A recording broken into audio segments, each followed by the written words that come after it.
আসসালামু আলাইকুম, রায়কা আল হোসেন স্বাগত জানাচ্ছি এনটিভি সন্ধ্যার খবরে। ক্রাউন সিমেন্ট শিরোনাম দেখছিলেন, এবার চলুন পুরো খবরে। মেয়রের শপথ আয়োজনে সরকারকে ২৪ ঘন্টার আলটিমেটাম দিয়েছেন বিএনপি নেতা ইঞ্জিনিয়ার ইশরাক হোসেন। স্থগিত করেছেন চলমান আন্দোলন। সেই সাথে অন্তর্বর্তী সরকারের ২ ছাত্র প্রতিনিধির পদত্যাগের দাবি করেন তিনি। জনভোগান্তির কারণে ক্ষমাও চেয়েছেন ইশরাক হোসেন। দাবি পূরণ না হলে আবারও আন্দোলনের হুঁশিয়ারি দেন তিনি। নাজিবুর রহমানের রিপোর্ট। আদালতের রায় পাওয়ার কয়েক ঘন্টা পর আন্দোলনকারীদের মাঝে আসেন বিএনপি নেতা ইঞ্জিনিয়ার ইশরাক হোসেন। ছাদখোলা গাড়িতে চড়ে নেতাকর্মীদের অভিবাদন জানান তরুণ এই নেতা। বিরতিহীন আন্দোলনে যারা যোগ দিয়েছেন সবার প্রতি কৃতজ্ঞতা জানিয়ে দাবি পূরণে ২৪ ঘন্টার আলটিমেটাম দেন ইশরাক। আর একদিনও কালক্ষেপণ না করে অবিলম্বে আদালতের রায় বাস্তবায়ন করার মাধ্যমে তাদের আগামী দিনের এজেন্ডা সেটা জনগণের কাছে ফুটিয়ে তুলে ধরবে। আবারও টাল বাহানা করে এই সরকার আবারও কালক্ষেপণ করে, তাহলে কালকে সকালেই আবার আমরা এখানে এসে ঘেরাও দিব। এ সময় নগরবাসীর ভোগান্তির জন্য ক্ষমাও চান ইশরাক হোসেন। বলেন ২ ছাত্র প্রতিনিধিদের অবিলম্বে পদত্যাগ করতে হবে। দ্রুত সময়ের মধ্যে জাতীয় নির্বাচনের রোডম্যাপ দেওয়ার দাবিও জানান তিনি।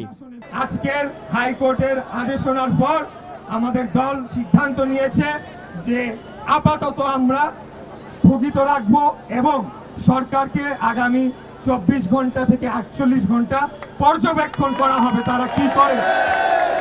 বর্তমান সরকারের ভেতরে যেই ২ জন ছাত্র প্রতিনিধি রয়েছেন যারা একটি নতুন রাজনৈতিক দলের সরাসরি সমর্থক এবং সংগঠক হিসেবেই কাজ করছেন, তাদের পদত্যাগ না হওয়া পর্যন্ত এই আন্দোলন শেষ হবে না, এই ঘোষণা আমি দিয়েছিলাম। আমি আমার সেই ঘোষণাকে পুনর্ব্যক্ত করতে চাই। এর আগে বুধবার থেকে বিরতিহীন এই আন্দোলন সকাল থেকেই ভিন্ন মাত্রা পায়। মুষলধারে বৃষ্টি উপেক্ষা করে মৎস্য ভবন থেকে কাকরাইল পর্যন্ত ইশরাকের শপথের দাবিতে জড়ো হন কয়েক হাজার নেতাকর্মী। রায়ের পরই উচ্ছ্বাসে ফেটে পড়েন সমর্থকরা। দ্রুত সময়ের মধ্যে দাবি পূরণ না হলে আবারও আন্দোলনে নামার হুঁশিয়ারি দিয়েছেন সমর্থকরা। Najibur Rahman, NTV news, Dhaka. ঢাকা দক্ষিণ সিটি কর্পোরেশনে মেয়র হিসেবে শপথ নিতে বাধা নেই বিএনপি নেতা ইশরাক হোসেনের। ইশরাক যেন মেয়র হিসেবে শপথ নিতে না পারেন, এক আইনজীবীর করা রিট খারিজ করে দিয়েছে হাইকোর্ট বিভাগ। ২০২০ সালে ঢাকা দক্ষিণ সিটি কর্পোরেশন নির্বাচনে বিএনপি দলীয় প্রার্থী হিসেবে অংশ নেন ইশরাক হোসেন। সেই নির্বাচনে তাকে হারিয়ে দেওয়া হয়েছে এমন অভিযোগে আপিল করেন তিনি। এ বছরের ২৭শে মার্চ ইশরাককে বিজয় ঘোষণা করে নির্বাচনী আপিল ট্রাইব্যুনাল। তারপরেও তাকে মেয়র হিসেবে দায়িত্ব না দেওয়ায় স্থানীয় সরকার উপদেষ্টার বিরুদ্ধে বিক্ষোভ করেন ইশরাকের সমর্থকরা। এরই মধ্যে ইশরাককে শপথ না পড়াতে হাইকোর্টে রিট করেন এক আইনজীবী। সেই রিটের শুনানি শেষে আজ ইশরাকের পক্ষে রায় দিল হাইকোর্ট। ক্ষমতাচ্যুত শেখ হাসিনা ২০০৮ সালে নির্বাচনের সময় হলফনামায় দাখিল করা সম্পদ বিবরণী ও তার আয়কর বিবরণী সম্পদের হিসাবে গরমিল পাওয়ায় এ বিষয়ে আইনি ব্যবস্থা নিতে নির্বাচন কমিশনকে চিঠি দেওয়া হয়েছে বলে জানিয়েছেন দুর্নীতি দমন কমিশনের চেয়ারম্যান মোহাম্মদ আব্দুল মোমেন। বলেন ২০০৮ সালে নির্বাচনী হলফনামায় প্রায় ২২ একর সম্পত্তির তথ্য গোপন করেছেন শেখ হাসিনা। বিস্তারিত ইফতেখার রেজার রিপোর্টে। রাজধানীর সেগুনবাগিচায় দুর্নীতি দমন কমিশনের প্রধান কার্যালয়ে সংস্থাটির চলমান কার্যক্রম নিয়ে সংবাদ সম্মেলন করেন দুদক চেয়ারম্যান। ৪০ শতকেরও বেশি। দুদক চেয়ারম্যান বলেন, হলফনামায় অসত্য তথ্য দেওয়ার অভিযোগে গণপ্রতিনিধিত্ব আদেশ ১৯৭২-এর আওতায় ক্ষমতাচ্যুত শেখ হাসিনার প্রয়োজনীয় আইনগত ব্যবস্থা নেওয়ার সুপারিশ করেছে সংস্থাটি। দেখা যায় তিনি প্রায় ২২ একর সম্পত্তি সম্পর্কে অসত্য তথ্য প্রদান করেছেন। নির্বাচনী বিধিমালায় যা করণীয় নির্বাচন কমিশন তা করবে। তবে সাধারণভাবে আমরা যেটা বুঝতে পারি যে এতে প্রার্থিতা পদ বহাল থাকার কোনো কারণ নেই। নির্বাচনী হলফনামায় শেখ হাসিনার ব্যবহৃত ১,৯৩,২০,০০০ টাকা মূল্যের একটি গাড়ির তথ্য গোপন করা হয়েছে বলেও জানান সংস্থাটির চেয়ারম্যান। তার ব্যবহৃত একটি গাড়ি, যেটি সে সময় ১,৯৩,২০,০০০ টাকা, এই গাড়িটি তথ্য তিনি হলফনামায় প্রদান করেননি। এদিকে সকালে স্থানীয় সরকার উপদেষ্টার সাবেক এপিএস মোয়াজ্জেম হোসেনকে জিজ্ঞাসাবাদের জন্য তলব করে দুদক।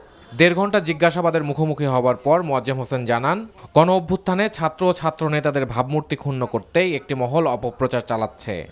স্টুডেন্টদেরকে টার্গেট করা হয়েছে বলে আমি মনে করি। Iftekhar Reza, NTV news, Dhaka.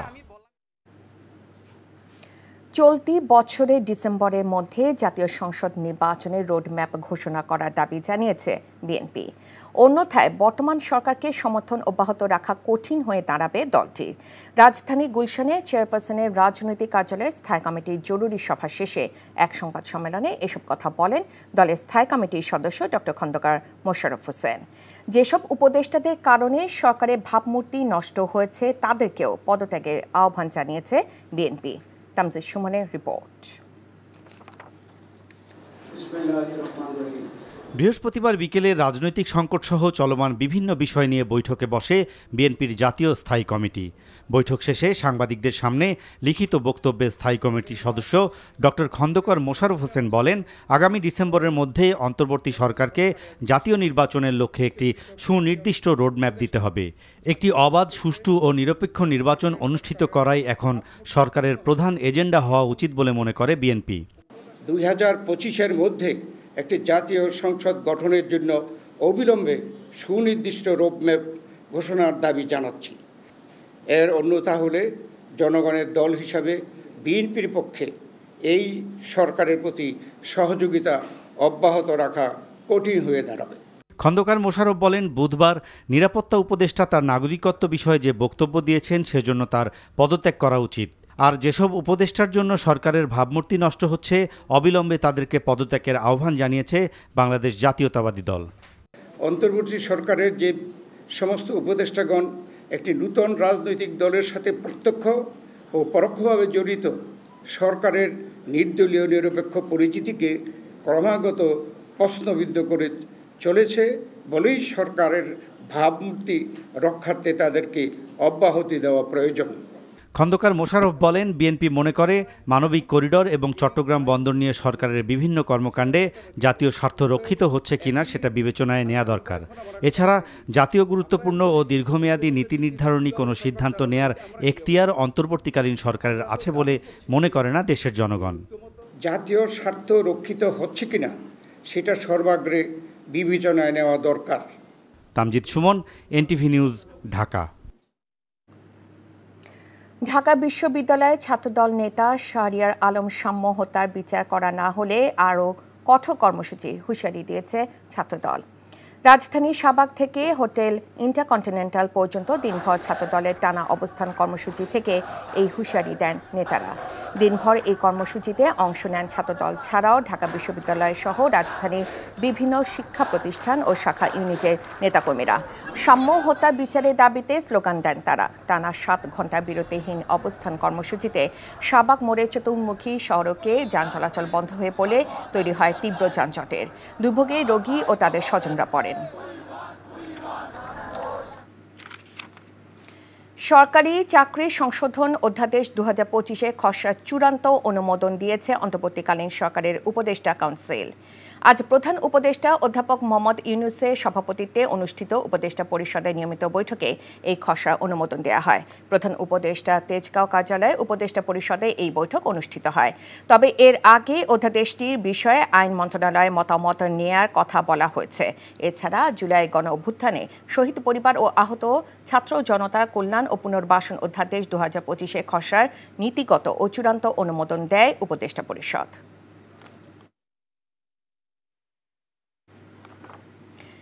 যান্ত্রিক ত্রুটির কারণে বাংলাদেশ বিমানের ঢাকা দুবাই রুটে ফ্লাইট পরিবর্তন করতে হয়েছে। নির্ধারিত বিমানের পরিবর্তে আরেকটি বিমান পরিবর্তন করে ফ্লাইট পরিচালনা করতে হচ্ছে। বাংলাদেশ বিমান কর্তৃপক্ষ জানায়, বৃহস্পতিবার সন্ধ্যা 6টায় বাংলাদেশ বিমানের BG-147 ফ্লাইটে ঢাকা হযরত শাহজালাল আন্তর্জাতিক বিমানবন্দর ছাড়ার কথা ছিল দুবাইয়ের উদ্দেশ্যে, কিন্তু ফ্লাইট ছেড়ে যাওয়ার আগে বিমানের যান্ত্রিক ত্রুটি ধরা পড়ে। এই ফ্লাইটটি সন্ধ্যা 6:45 ছেড়ে যাওয়ার কথা ছিল।